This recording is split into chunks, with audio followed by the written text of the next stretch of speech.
What's up, everybody? Welcome to Kinda Funny Games Daily for April 22nd, 2019, a Monday if I ever heard of one. I'm one of your hosts, Greg Miller, alongside the busiest lady in the business, Andrea Renee. What's good, Greg? I'll tell you what's good. Barrett Courtney got engaged over the weekend. Congratulations. Good job, Barrett. Thank you. How nervous were you?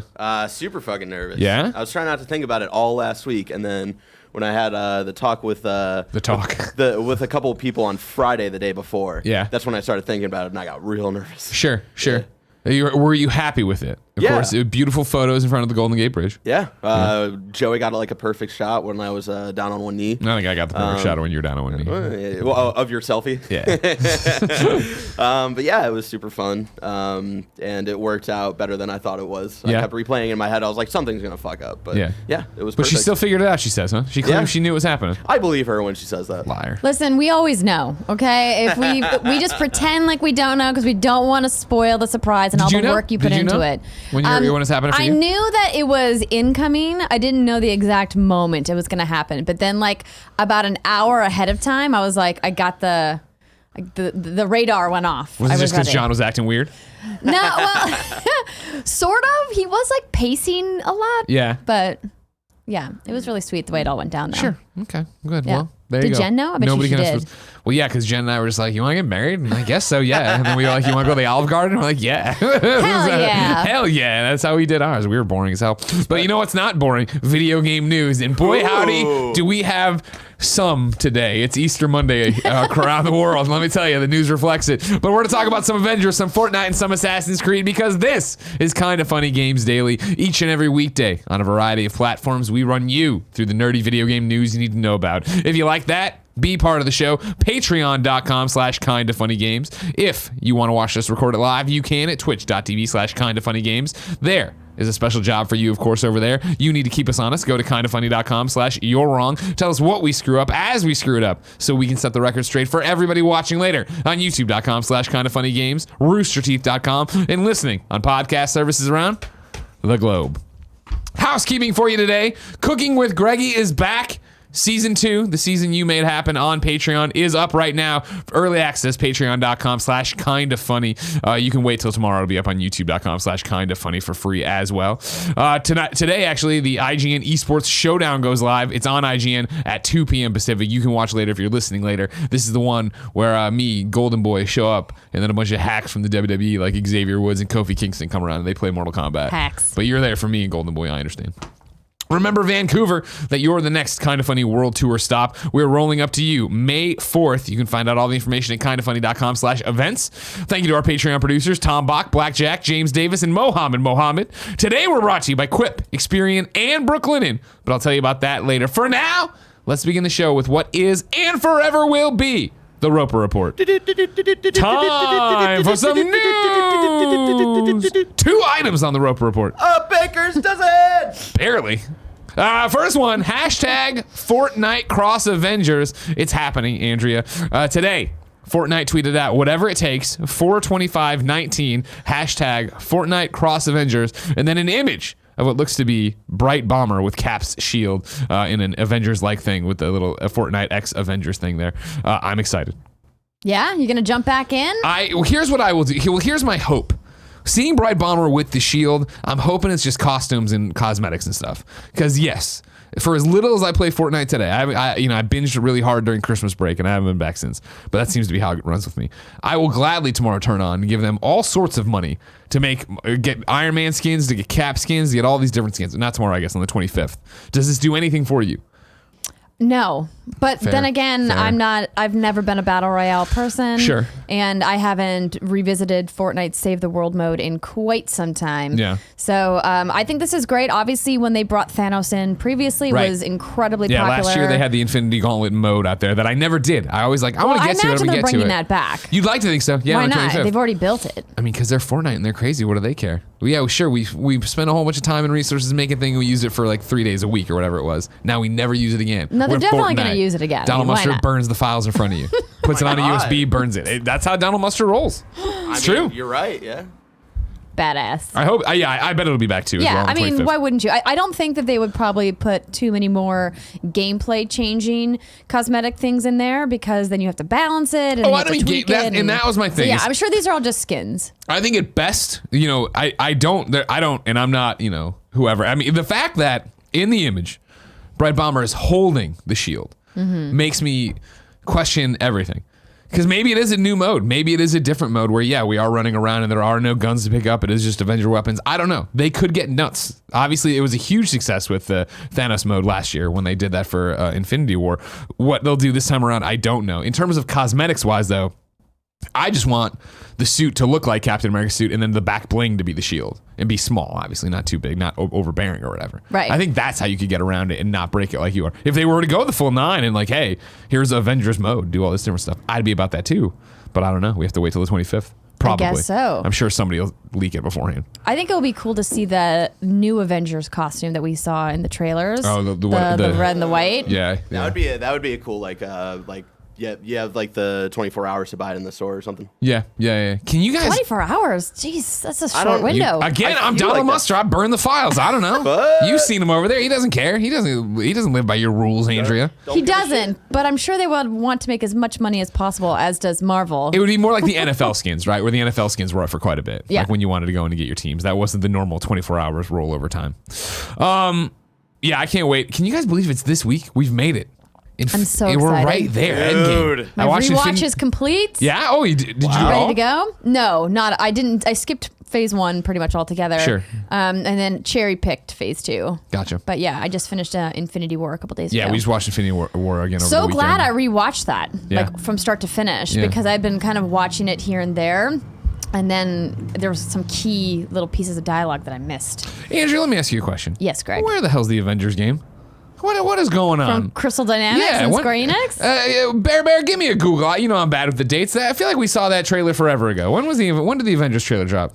I want to say E3 2017 was when they announced that. But yeah, we'll get a fact check here.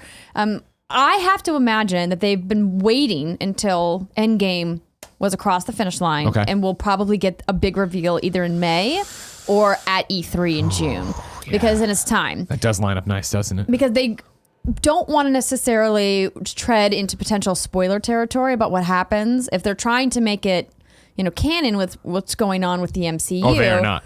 There's no way. Well, sure, the storylines probably aren't going to match up, but some things with specific characters might overlap. No way. We don't know. This is gonna be this. This is totally an Insomniac Spider-Man situation, I think, and I don't even think they cross over. You think it's going to live in a silo? Yeah, I think that because look at how long it takes to make a game, how long it takes to get anything out. True. I don't think that. I think that's the same reason you don't put Spider-Man and the Avengers into the same world.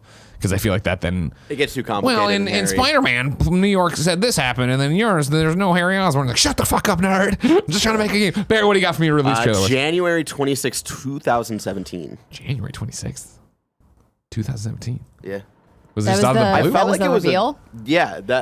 That's when Marvel Entertainment posted it on YouTube. So I feel like it was a random drop or something. Maybe it was it a Game Awards reveal? Well, that January wouldn't line up with that either. No. No, okay. Il Grill Chill and kindoffunny.com/wrong says Crystal Dynamics game was announced January 2017. So yeah, it was just out of the blue, I guess. Huh. Well, I don't like that at all. Weird. Yeah.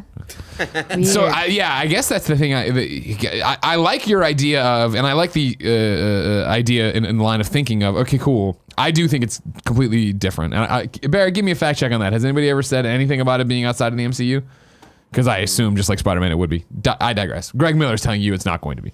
Okay. You can take that to the bank, just like when I told you Catherine Marlowe is going to be 400 years old. I digress. The idea of getting out on the other side of Avengers Endgame, right? If you would have done it now, I think that you have more of those questions of how does it line up, how does it not, blah, blah, blah. But to let the movie drop and then hopefully in a month and a half at E3, come out on somebody's showcase and be like, here you go, bam. I said showcase, but it's not us. Probably somebody's press conference. I got from Den of Geek, according to Marvel, the game will feature a completely new and original story and will introduce a universe gamers can play in for years to come. All right, good. Sounds like that it makes it seem like they're trying to do their own thing, but they don't specifically say. Outrageous to think not to. Yeah. Hold on. Yeah, I think we're gonna get a big reveal in the next month or two. It's either they're going to get out ahead of it in May, ahead of E3, and then they're going to show more at E3, because that's what we've been seeing over the last couple of years, is that we're getting these big announcements like mid to late May, and then they follow up with a more detailed look at gameplay or hands-on at E3. But they have trouble holding their assets until, because there's just so many leaks at the end of May. But that's the interesting thing about this one, where I really don't feel like we've had that much, right? I still think it's so much cloak, dagger, and rumors and things you hear on a message board of what this game actually is, this Avengers game. Yeah. I agree. Again, similar to what I always go back to with Arkham Asylum, I'm glad they're not rushing it out. I'm glad they're not trying to tie it into a film. I'm glad they're not trying to be like, here's just a licensed thing to crap out. Like Marvel Games has been good so far about, hey, we're going to give the people the games and let them take their time with them and try to make something super special. Absolutely. And that's the right call, because they don't want to get into a trap where they are rushing the title out because of some kind of licensing obligation, and then the game isn't good, especially when the Avengers is at such a high right now in the kind of fervor of pop culture and the way people are talking about it, and respect what Marvel has done with it within the MCU. They don't want to like swing and miss here. Yeah. Especially like doubly in the wake of how great Spider-Man PS4 was, right? So yeah, lots of expectations, and the bar's set pretty high for Crystal to make this a great game. Sure, but I mean, my hope is that, like I've talked about before, right, that for Crystal, this gets to be their Spider-Man, where Insomniac, I thought, has been doing so much great work for so many years, right? But after a while, it is just, okay, it's Ratchet and Clank. No, it's hard to get people excited about that. Same thing with Crystal, where I still think the first 2 Tomb Raiders, right, of the reboot were incredible, right? And those were the ones they were leading the charge on, and they were all behind, and it was just there. So to see whatever is going to come with this Avengers game, you hope it's like that. I hope, and I don't, whenever we start spitballing what that game's actually going to be, I have no earthly idea, right? Because it is, they've done such a great job of putting me in Lara's boots and making that world look so beautiful, so breathtaking, the way the snow falls, the way my, mud cakes on Laura. Are you going to have one player to play through as the Avengers? Or are you going to play through the entire team? The fact that it's plural Avengers, you think you're probably going to play through everybody. Multiple characters are playable. I would hope that. I mean, they have to limit it at some point, though, just for the sake of the scope of the work that they have to do, because this isn't Lego Marvel, right? And that's the thing. Or like traipses over into Ultimate Alliance, right? Where like that kind of game, and obviously coming to Switch, that means a different kind of game. I don't know. When I think of Crystal, I think of third-person storytelling, and I think of a great narrative. So it does become, oh shit, am I just gonna be one person? Like, or is it just gonna be like, 3 Avengers we see the story from? Right. I don't know. So many questions. Maybe they'll be answered at E3 because it's coming up.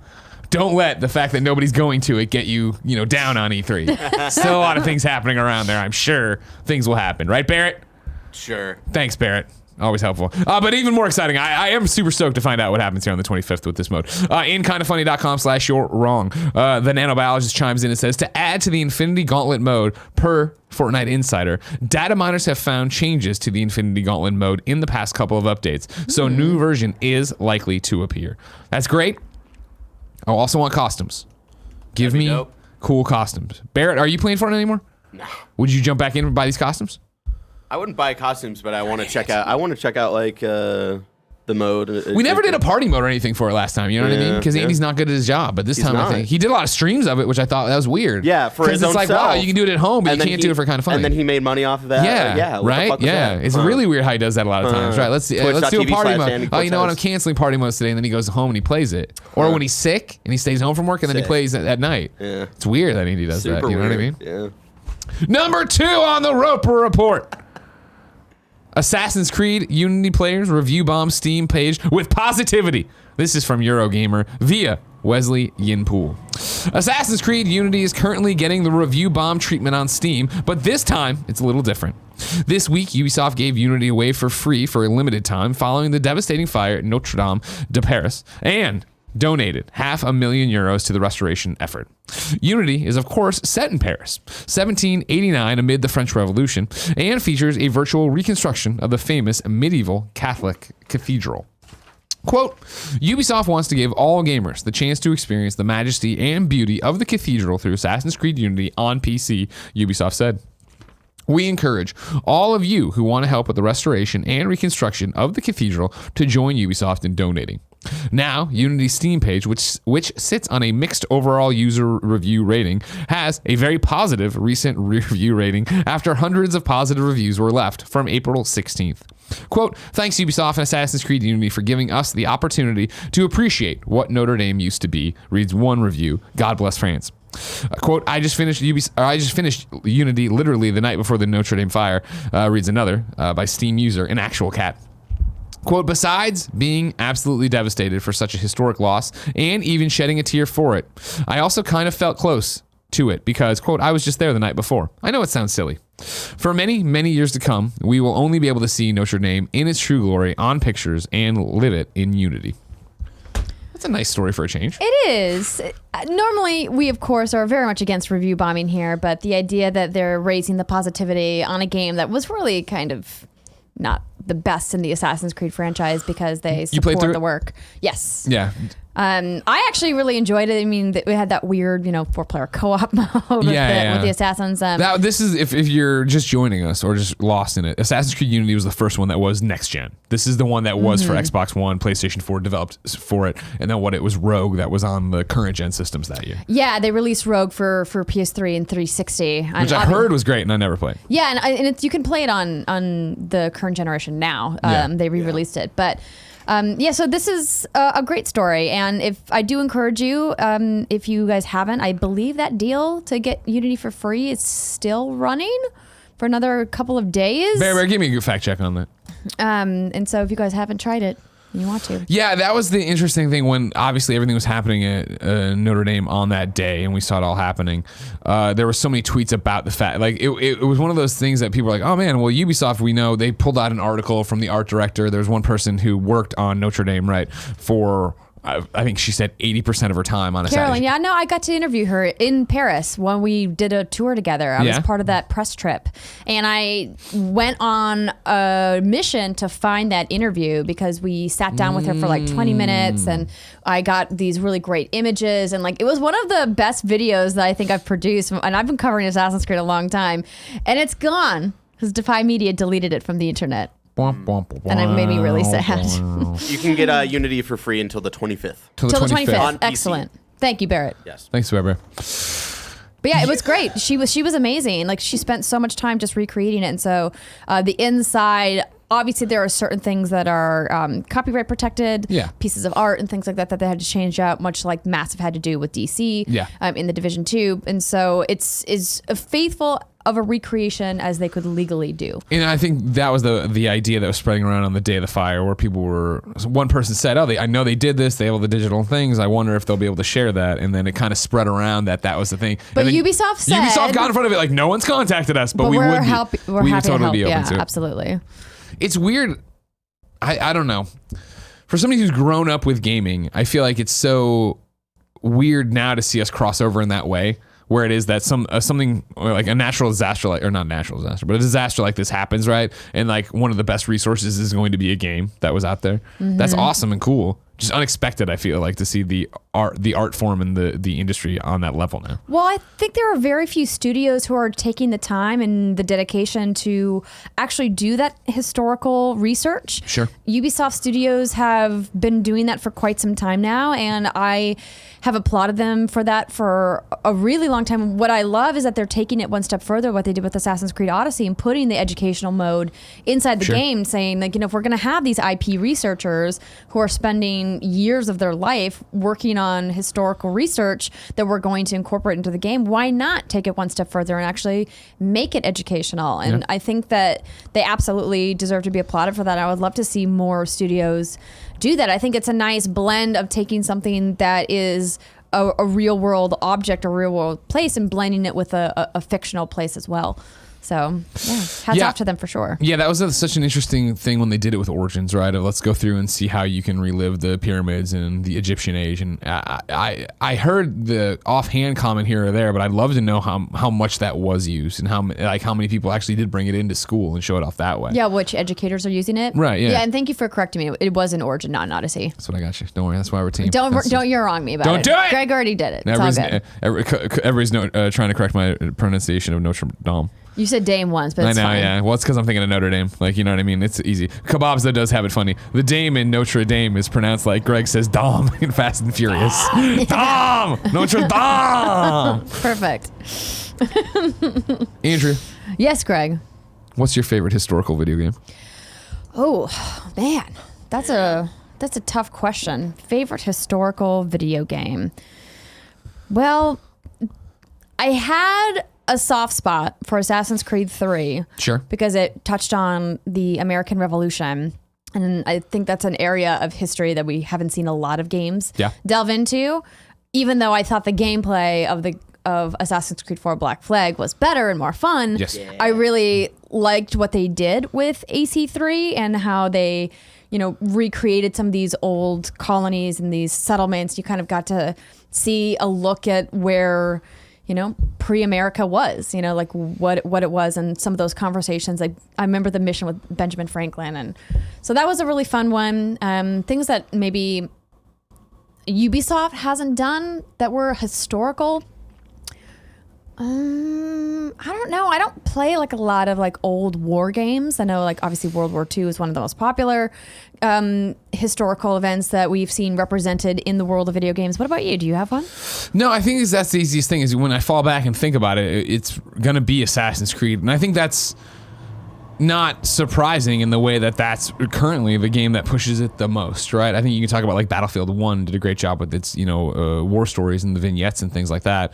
Beyond that, what you'd go back to beyond old Call of Duties and things to that nature. But even that, I don't think you got it the way we get it when we play the Assassin's Creed games of today, right? Even going back and playing something like Assassin's Creed 2 and just wandering around Italy, right? And seeing how that was and obviously how it was in this video game world. Blah, blah, blah. But like I talk about it with Odyssey all the time, right? Where I have never thought too hard about ancient Greece, let alone really how I'm an idiot, what Greece is like today in terms of it. And like running around in Odyssey, I was like, fuck, do I need to go to Greece? Greece seems awesome. Like, and I know it's not like this right now, but it is. Yes, definitely go. It is beautiful, right? And it is this island nation and all these different things that are happening. I was like, man, this is awesome the way this is all set up and jumping around like that. I think the Total War franchise has also done a pretty good job of taking certain historical periods and representing them in a fantasy setting. Yeah. And then bringing in that element of combat and things like that, but also staying true to like certain weapons and certain costumes and certain things that have happened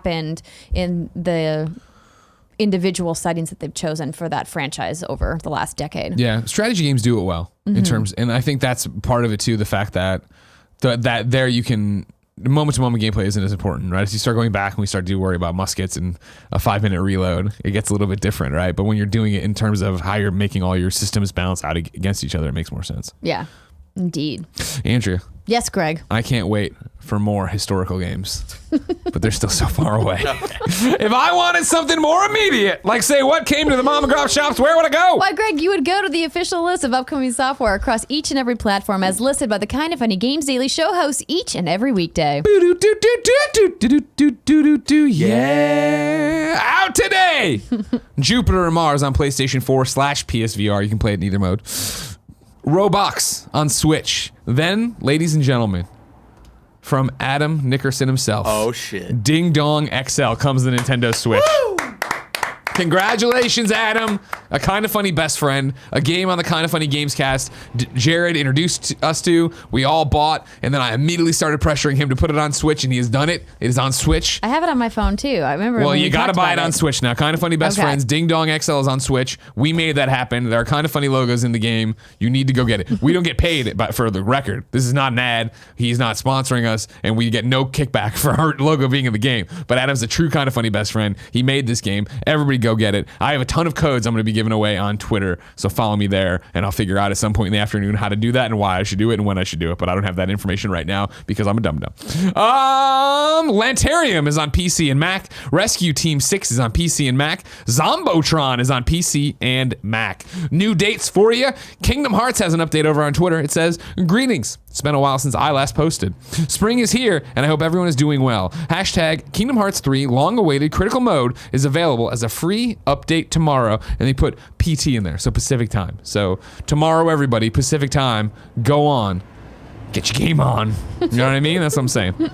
I pulled this up and then forgot about it. If you remember too, somebody who's coming in Kind of Funny Games Daily and hosted with us, Megan Sullivan, formerly of IGN, actually does a History in Games podcast. If you want to check that out, it's History and apostrophe Games. Or you can go to Megan Sullivan's Twitter and find her there and then say, hey, Megan, put out more episodes. And she'd be like, oh, okay, I'm going to get to it. And then she would do it and everything would be great. It's time for Reader Mail, Andrea. Okay. But first, I'm going to tell you about our sponsors. Please do. Quip is one of the most important things you can do for your health every day because it's brushing your teeth, and most of us don't do it properly. Quip is a better electric toothbrush created by dentists and engineers and designers. Quip was designed to make brushing your teeth more simple, affordable, and even enjoyable.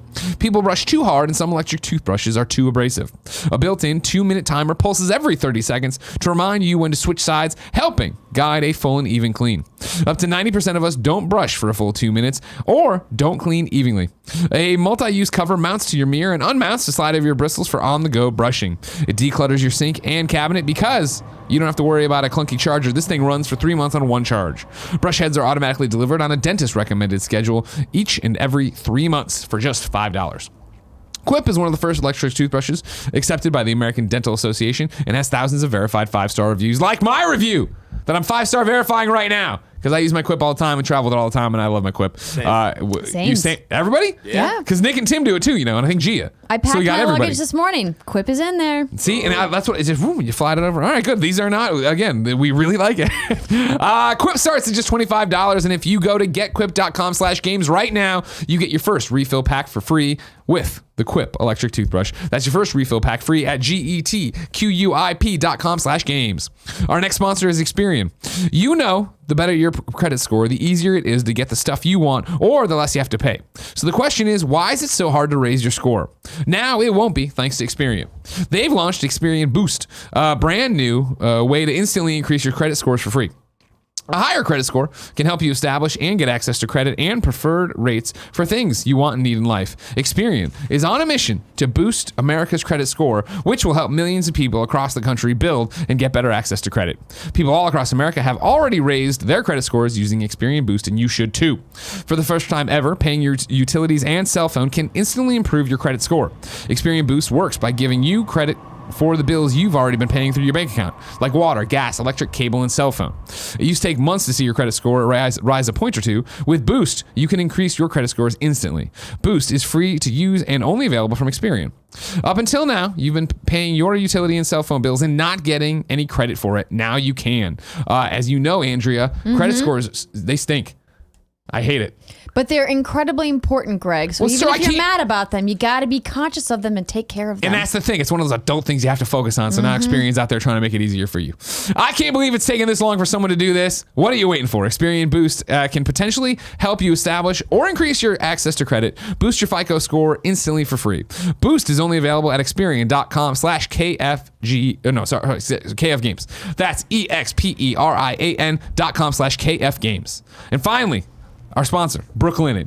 You spend a third of your life in the sheets, it's about time for a bedding upgrade. You know that I love my Brooklinen sheets. I talk about them all the time, and all the pictures of Porty on Instagram are in those Brooklinen sheets because we don't put on a second set of sheets. We wash the Brooklinen sheets, then put them right back on the bed. Barrett, you've slept on my Brooklinen sheets. How comfortable were they? Super comfortable. Yeah? Yeah. Yeah, you ain't lying. You ain't dying. Brooklinen Sheets were named winner of the best of the online bedding category for good housekeeping. They were founded in early 2014 by a husband and wife who said, let's make 5-star hotel quality sheets more affordable and easy to order. Brooklinen is the fastest growing bedding brand in the world with over 30,000 5-star reviews. Sheets don't just feel great. They look great too. You can mix and match over more than 20 colors and patterns.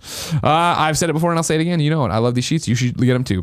Brooklinen.com is giving exclusive offer to my listeners. Not an officer. An officer will not arrive at your door, cool Greg. Sir, get 10% off your first order and free shipping when you use the promo code GAMES at Brooklinen.com. Brooklinen is so confident in their product that all their sheets, comforters, and towels come with a lifetime warranty.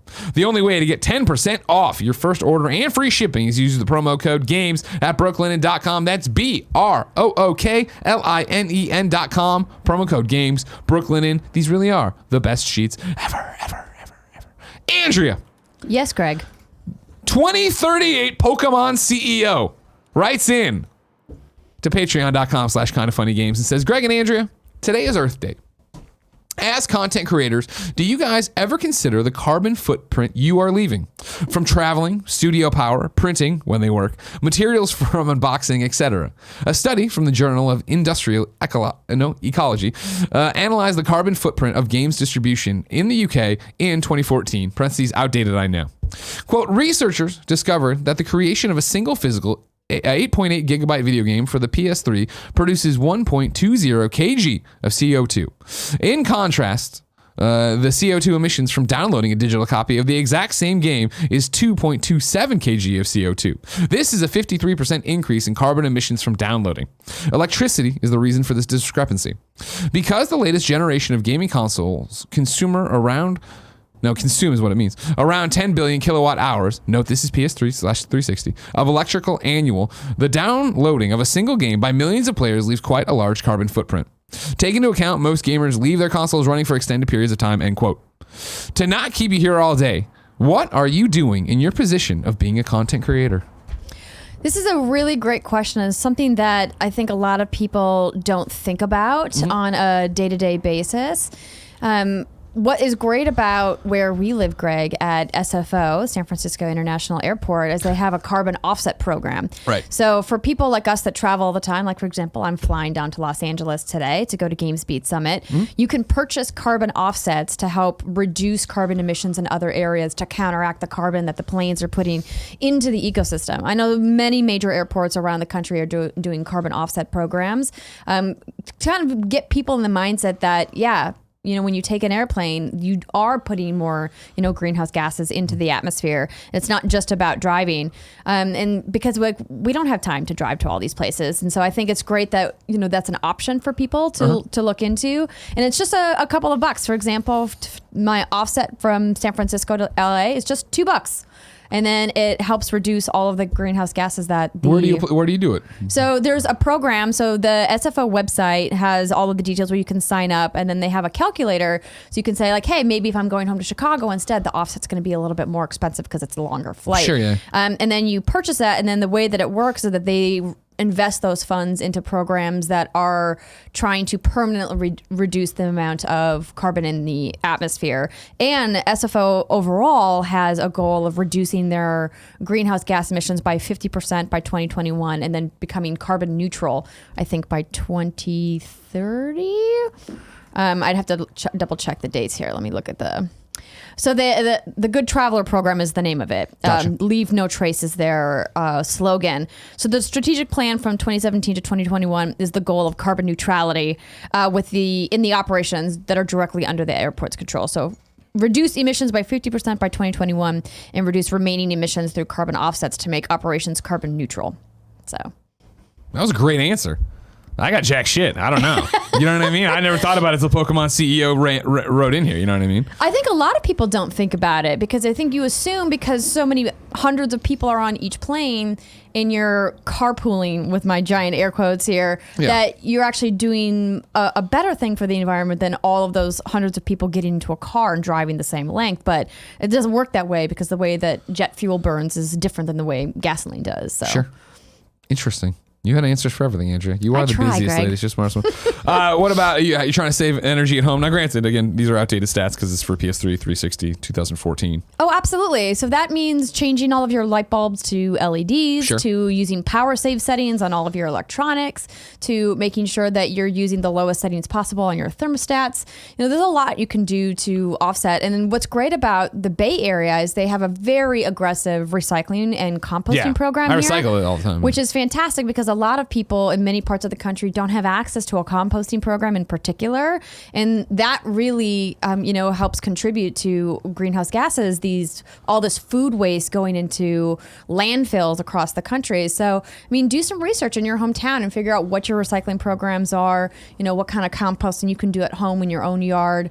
And every little bit counts, and you really have to just take an extra couple of minutes, and it really matters to instill good habits, particularly in kids and younger generations, because it's becoming increasingly more important with each generation that comes up. So, but this can't be right?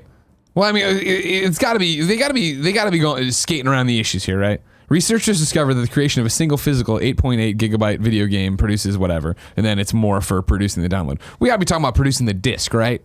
Not about the plastics being melted into being the case, into being the thing, into printing the sleeve, into putting it into the truck, into the cardboard, that's got the thing, into the truck driving it, into the gas, into the guy who drives. Like, I can't buy that.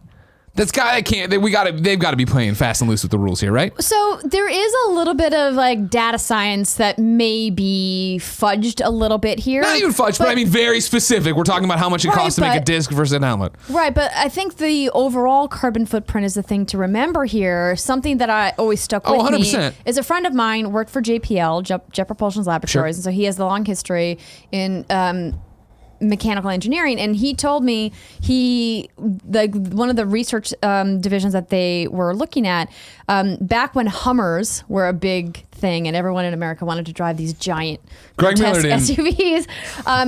They did this research that buying a Hummer with its terrible gas mileage actually had a smaller carbon footprint than buying a Prius because of the way that the factories were where Hummers were made versus where Priuses are made. And also hybrid cars have those giant batteries that they're still working out how to properly recycle. Now that was several years ago, and so that data is clearly outdated. And doesn't this kind of call out the point that it's all fucked? It's all fucked. Right, but it's conventional. The point is, it's conventional wisdom that you assume a Prius has got to be better for the environment than a Hummer. But overall, the carbon footprint of a Prius was worse. But that was. No, you're wrong, man. That was several years ago. And don't get me wrong. Now. At least I hope everyone should recycle. Everyone should be thinking about this. I'm totally about protecting the planet. Like, but Pokemon CEO is like, what are you doing in your position of being a content creator? Well, I like to say maybe we should believe science. Maybe we shouldn't argue against science and listen to leaders who are like, no, I don't believe that. That's not what it is. I need to say. That's more of what I would say is what I would be doing right now. Am I leaving my PlayStation 4 in rest mode so I can download games whenever I want it? Yes. But as that PR guy in the You're Wrong points out and links me to a Guardian article, just 100 companies are responsible for more than 70% of global emissions. This is not a personal responsibility problem. It is a problem caused by capitalism. Again, absolutely. We should all take personal responsibility. We should all strive to be better. Then we should strive to hold our leaders to those standards or leading companies to those standards as well. But I'm not going to sit here, Pokemon CEO, and get mad. I'll tell you what. I had 2 PS4s hooked up last night because one was running Game of Thrones, one was playing Days Gone for a review. I this morning unplugged the Days Gone one. Only needed one running. You know what I mean? Mm-hmm. But there's a lot of problems going on here. Earth Day's about everybody. But only coming at me because of this place. I have the right light bulbs. I know that part. I recycle. Yeah. Everybody listen to science. Science, Barrett. Science with Kev. I'm Kevin. It really sucks that once I left, you guys canceled in review, but I'm excited to bring it back for Endgame. Yeah, Endgame next week. I can't believe we haven't been doing it for 6 weeks at this point. Nanobiologist writes into You're Wrong. It says, as a scientist working in the medical field, thank you, Greg. Believe scientists. We put millions of dollars into medication alone and billions in environmental studies. We know our shit. Exactly. It's ridiculous if people don't. If you want to fight about that crap. Anyways, let's go to Rabs. He or she wrote in to patreon.com/kindoffunnygames and says, I don't know where to put this question, but have you guys considered a D&D centric podcast like Critical Role, Heroes and Halfwits, or The Ilk? Is there not that much demand for it from the best friends, or do you guys not have the resources, both time and knowledge, to be able to do it? Speaking for us, Andrea, and then you can talk about what's good. Sure. We know that there's a demand for it. Obviously, one of our most successful Game Over Greg shows of all time, in terms of fan reaction, I would say, I don't know if it nets out number-wise, was when we had Critical Role on and we did the crossover episode where we did one giant campaign thing. For me, it comes down to the same thing as always, right? It Kind of Funny is run on our passions, and I don't think any of us, of the core 8 of us, are passionate about D&D. Like, I totally respect it and think it's cool, but even doing it with Critical Role, like, that's a lot of math. I don't, and so like it's the same thing. I talked about this on the comic book club, the last one that we did over on patreon.com/kindoffunny for just $1. In the way that like, oh yeah, my New Year's resolution in 2018, right, was I'm gonna write that Superman comic, and I started writing it during a slow time of games, and then games came up, and Kind of Funny got more popular. And there's a million, and it's like, I love that idea, but I'm not passionate about creating comic books, so of course it's on the way back burner. In the same way this would be if we ever started this. If we ever hire somebody who's super into it and can make it turnkey and is like, I'm going to host and you come in and you do it, totally we'd be down. But yeah, bandwidth-wise, we can't. Yeah, they are doing some really great online options, which is the coast is with D&D, and we recently at PAX East did a session with the DM that we played with last year. Shout out to Craig and Tyler. And it was really fun, and we had a ton of people ask us, why didn't you stream it? Why didn't you record it? And we were just like, hey, we were just trying to have a good time, and more importantly, we had to spend a lot of time explaining the rules because we're not regular players. It was my second time playing, to be exact. Sure. So there's a lot of learning that has to go along with something as complex as D&D, and so we're certainly interested in doing more content in the future. But yeah, for us, we don't have somebody that would take that role and that would be in charge of it. And quite frankly, from a production standpoint, as I'm sure the people at Critical Role will tell you, it can be really intense when you have so many people. You have to have multiple microphones. Yep. You want to get camera angles. You want to get people, like the insert shots of people rolling the dice. Think about how much stuff goes wrong on Kind of Funny shows every day. And it's the same setup of it. Tops 5 mics. Can you imagine now we had multiple cams, this, that, and the other? Yeah, it'd be insane. Yeah. How do you deal, Andrea, as what's good with wanting to do more and what your resources are, right? Because Steimer, of course, in LA, Britt in Seattle, you here, and you bring them in. You usually, for the What's Good podcast available every Friday morning, it's usually you guys Skyping together, right? But then at least once a month you have everybody come to your house. Well, we try. It's becoming more and more difficult. Like, for example, for the month of April, we're not getting together because we're reconvening for our anniversary next month. But it's tough because I have a lot of ideas of what I'd like to do, and I like to go down this dream scenario if I had an unlimited budget. Like, what would What's Good games look like? Sure. And there's wine on tap. There'd be a wine on tap, I'm sure. Of course there would be a kegerator full of wine in the studio. But I think that it's something like that. I think what you said is important. The idea of what are you passionate about, and is there somebody who's passionate that's leading it? Because at the end of the day, you can make something that looks amazing, but what's going to bring people back is your enthusiasm for the content. Because there's tons of people doing this, right? There's lots of people doing D&D content. There's lots of people doing video game content. And people who are just doing it for the sake of doing it, it shows, right? And people want to get behind personalities. They want to root for them and be part of those communities. And passion is really kind of the glue that holds all that together. Yeah, 100%. Good answer. I like your necklace too. PlayStation, right? Yeah. DualShock? They came as a set. So there was a gold one and a silver one. And one's says player one, says player two. I think they were meant to be like best friends. I was going to say, does John wear the other one? No, I wear them both. They're both mine. Okay. Andrea, it's time to squad up. This is where one of you best friends writes in to kindoffunny.com/Patreon. Get the shock bracelet ready. Patreon.com/kindoffunnygames. You give me your name, username, platform of choice, why you need help in a video game. I read here, the best friends come and find you. Today, Rabs, you might remember him from the question before, and needs help on PC because he's a dork. EbonyRabby on Uplay. That's EbonyRabby, RABBY on Uplay. Looking for people to help me gain some ground in the Dark Zone to get that epic loot and to hopefully gain new friends and more friends in the process. Please. I am rather lonely. Look for me on PC, parentheses, insert obligatory TurboTax joke here, in Uplay as EbonyRabby. Everybody, if you want to go play Division 2, I assume. He says Dark Zone, but it's got to be Division 2. Check out EbonyRabby on that there Uplay. Andrea. Yes, Greg. Believe it or not, we have a brand new segment here. Ooh. All right. Usually it's required reading, right? Today it's required content. Oh. Because thank you, Barrett. Oh, thank you, Barrett, very much for that. There are 2 different pieces of required things to do. If you go over to the PlayStation YouTube channel, they have the announcement trailer for God of War Raising Kratos, which is a behind-the-scenes documentary of the making of God of War. Looks like it's pretty much from Cory Barlog's point of view, because, of course, fame whore won't stop. You know what I mean? Am I wrong? Am I wrong? He got a little bit of the spotlight, and now he's a monster. He's like, I'm not going to stop. Everybody, it's just me. I made it all by myself. What was that? I think he deserves it. You think he deserves it? You think nobody else worked on that game? Greg, what's your favorite game of all time? God of War. Yeah. But I'll tell you what. Not my favorite creator of all time, Cory Barlog. Okay. You know what I mean? I recognized everyone from Sony Santa Monica. Shannon Studstill. That's my favorite creator. Okay, all right? okay. Yeah, you know what I mean? No, the trailer looks awesome. Obviously, we love Cory. But the trailer looks cool, and I'm always happy to see somebody try to put Danny O'Dwyer out of a job. And so That guy. Hey, you remember when he used to work here? Totally. No. And then we tried to fire him. We tried to stop him, but he had too much power at that point. You know what I mean? It's very much like in Spider-Man 2 when they unplug the generator, and it's like, it's got too much power. And he's like, we got to put it in and then Ruby Rose or whatever her name is dies. Great movie. I digress. Trailer has a whole bunch of behind the scenes footage in it. It's awesome to see somebody embedded, it looks like, from the very beginning, or at least from when they really got out of pre-pro on the idea.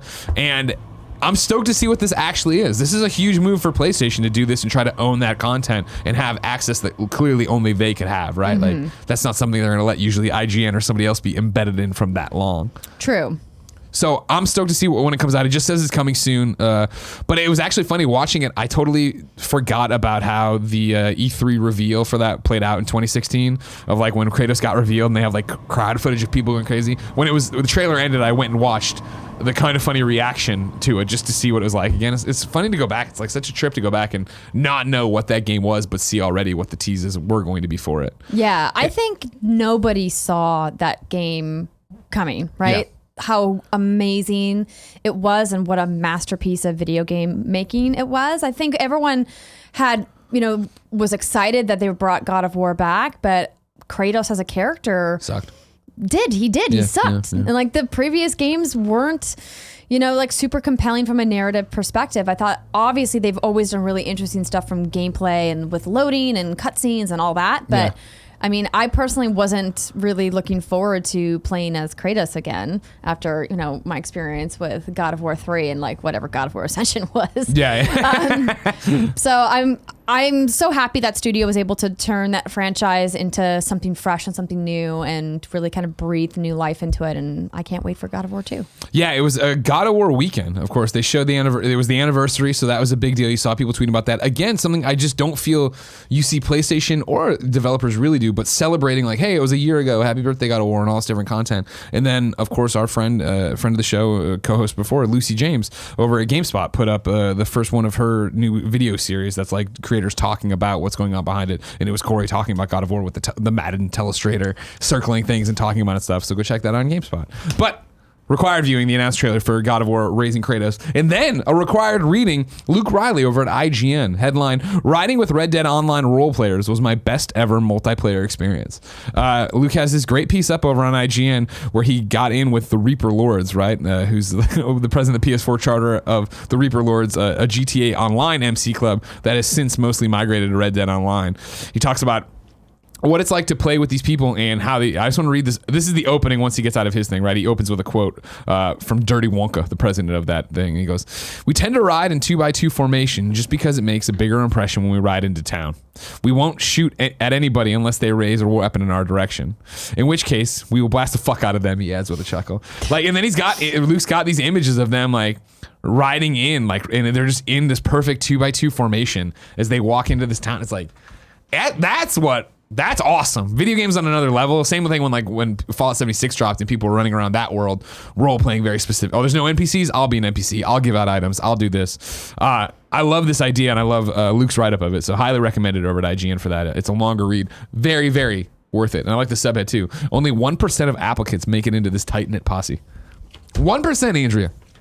You gotta be selective, Greg. I understand. It's time for You're Wrong. This is where people watching live on twitch.tv/kindoffunnygames go to kindoffunny.com/you're wrong and tell us what we screw up as we screw it up so we can set the record straight for everybody watching later, listening later too. Griffin D-Pad says, so everyone knows, Ding Dong XL is only 99 cents on Switch. What? Don't disappoint us, people. Oh, okay. Everybody get off your ass. Take that $1 away from Barrett's Patreon and give it to Ding Dong XL. Don't take it away from Kinda Funny. But yeah, let's get that trending and charting and all that jazz, right? Come on, everybody. And like I said, I'll give away some codes later today, but that won't help the numbers, so don't do that. Grub also writes in and says, correction, Greg can't play D&D because he's not a nerd. Mm-hmm. Bam. Swish. True. Crushed it right there. Oh, what's this now?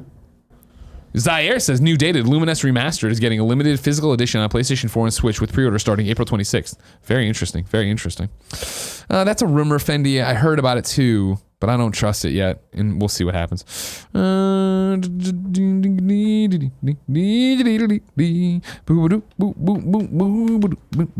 check out this thing here. Do it. That's the one I was talking about. Basically, there's a rumor, guys. Bear, did you see this?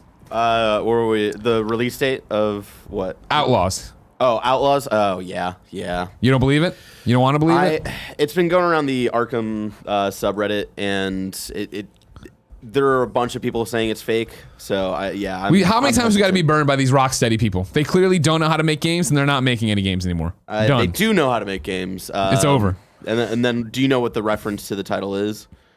Red Hood and the Outlaws. Yeah. So... But there's this thing it's an image that they keep saying is leaked. It's Outlaws. It says world premiere Friday, April 26th. Yeah, we'll know by Friday. We will, I guess. My thing about it, it's like copyright DC Comics and copyright Epic Games. Yeah. And people are like, well, it's probably the engine or whatever. My main takeaway from when I saw it this morning, and I wasn't going to talk about it on the show, was just that I feel like the Outlaws world premiere, it just looks too basic. It doesn't look like, it looks like something I'd make in Photoshop, and I'm sure they have somebody who's better. They have an Andy. We have an Andy. Somebody at WB has an Andy. We have to be like, you know what? We should make a real one. So I don't know. We'll see what's up. Yeah, I'm hesitant. It's also, I don't know. We'll see, everybody. All right, we're just gonna see.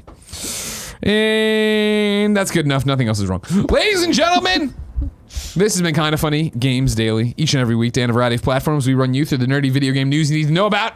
If you like that, be part of the show. Patreon.com/kindoffunnygames with questions, comments, concerns, bad PSN names. Nope, it's gone. Gone forever. And everything else under the video game sun.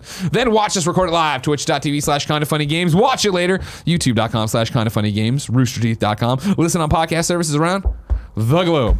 Your lineup of hosts this week goes like this. Tomorrow, it's me and David Jagneaux. Or Jagneaux. Damn, I screwed up every time. It's because he's got the go spelling like the Saints do. So then I freak out every time. David from Upload VR. He's been on the show before. You know him. Wednesday, it's Fran and Gary Witta. Thursday, it's Greg and Andrea. Friday, it's Fran and Tim. Ladies and gentlemen, until next time, it's been our pleasure to serve you.